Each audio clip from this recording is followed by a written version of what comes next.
안녕하세요. 끌어당김의 법칙 마스터 소피입니다. 누구나 한 가지씩은 문제나 고민이 있으실 텐데요. 어떤 분들은 기대한 만큼 성과가 나지 않아서, 아니면은 남편과의 관계가 나빠서, 또는 아내와 관계가 회복되기를 바라거나, 또 자기 자신에 대한 사랑이 안 돼서, 원하는 이상적인 파트너를 아직까지 만나지 못해서 이런저런 문제들로 고민하는 분들 많으실 텐데요. 오늘은 살면서 누구나 겪는 인생의 다양한 고민이나 문제를 어떻게 해결하면 좋을지, 그리고 또다시 그런 유사한 문제들이 발생하지 않으려면 어떻게 하면 좋은지에 대해서 이야기를 나누겠습니다. 오늘 말씀드리는 이 우주의 법칙은 양자역학에서도 이미 증명을 해 주었던 것처럼 이 세상에는 반드시 플러스와 마이너스가 동시에 존재하고 있다는 사실입니다.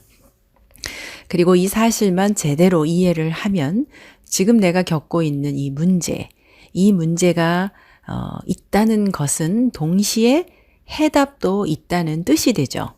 문제가 발생하는 동시에 해답도 준비가 되어 있습니다.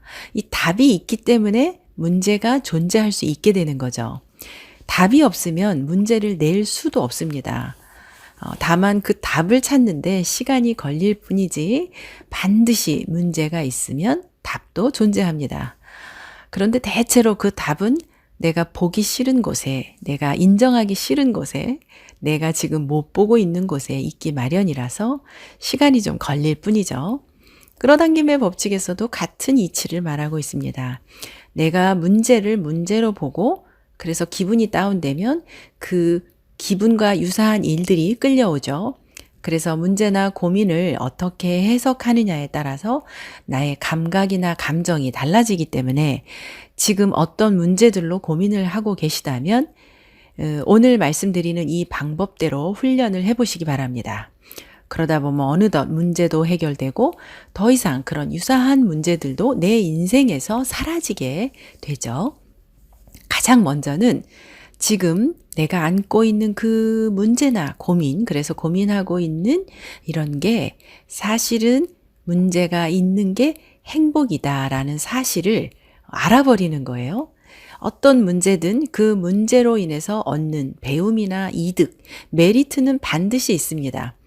예를 들어서 저하고 상담을 했었던 어떤 분은 남편이 외도를 했기 때문에 그걸 알고 나서 심각하게 남편의 외도 사실을 알게 되고 고민이 됐고 처음에는 용서가 안 되고 믿고 분한 마음에 이혼 직전까지 갔던 분이 계시거든요. 그런데 결과적으로 남편의 외도를 통해서 경제적으로 자립을 해야 되겠다라는 생각을 하게 됐고 또 그 생각 덕분에 평생 갈 수 있는 직업을 찾게 됐고 경제적으로도 남편에게 의존하지 않게 됐고 또 그 일 덕분에 마음 공부를 시작하게 돼서 의식 레벨도 올라갔고 그래서 직장에서의 인간관계를 원활하게 할 수 있는 내공이 만들어진 거 그리고 내면에서는 자기 자신을 사랑하고 있지 않았다라는 그 스스로의 마음 깊숙한 곳의 심리도 알게 됐다는 거죠. 이런 것들을 깨달을 수 있게 됐던 거니까 사실 그 문제로 인해서 나는 어마어마한 성장을 이룰 수 있었고 배움이 있었던 거죠. 이렇게 어떤 하나의 문제 이면에는 다양하게 메리트가 숨어 있습니다. 사람마다 느끼는 메리트는 다르겠지만 반드시 이 문제 뒤에는 나의 성장을 돕는 배움이나 이득이나 메리트 같은 것들이 반드시 있다는 거죠. 그래서 이 문제를 통해서 배운 점, 또 내가 성장한 점, 또 나를 변화시킨 점 등을 찾아서 그 다음에 우리가 할 것은 감사하는 겁니다.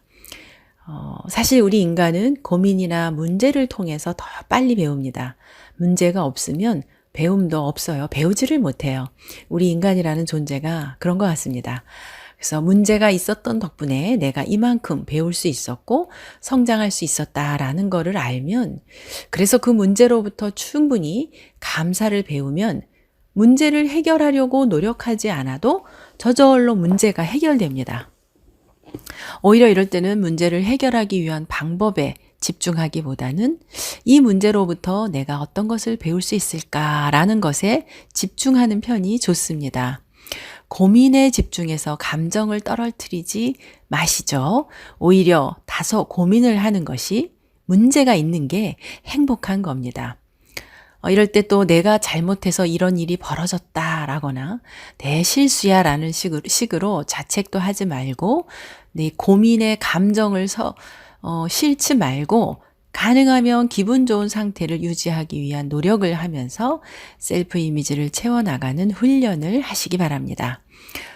그러기 위해서는 뭐뭐 하지 않으면 안 돼, 뭐뭐 해야 돼, 그래야만 옳은 거야 이런 생각들을 내려놓으시기 바랍니다.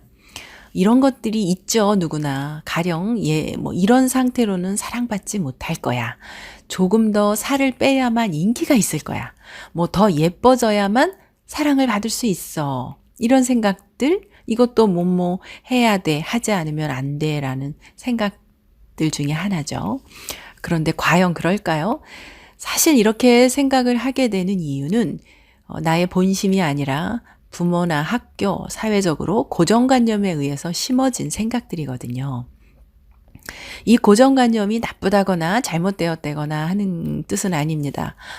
고정관념이라는 거는 그 시대에는 맞았는데, 통했는데 지금 시대에는 맞지 않는다거나 또 그 사람에게는 맞지만 나에게는 맞지 않는 것들이 아주 많죠. 특히 종교나 윤리, 도덕, 상식 이런 것들에서 보게 되면 하면 안 되고 반대로 또 해야 되는 것들이 너무나 많습니다.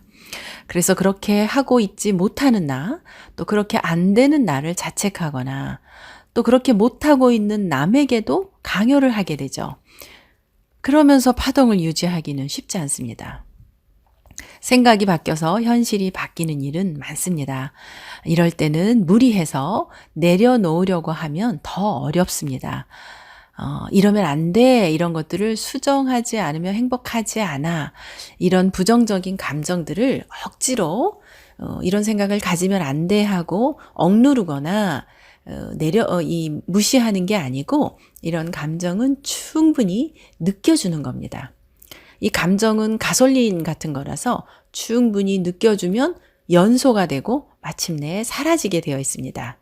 불안이나 화나 슬픔이나 질투 같은 이런 감정들을 내가 피하려고 하거나 억누르려고 하면 오히려 더 강하게 반발을 하겠죠. 그렇게 하는 게 아니고 충분히 느껴주는 겁니다. 이 감정은 느끼라고 있는 거니까요. 충분히 느껴주면 어느새 가벼워지고 더 자유로워진 나를 만나게 되겠죠.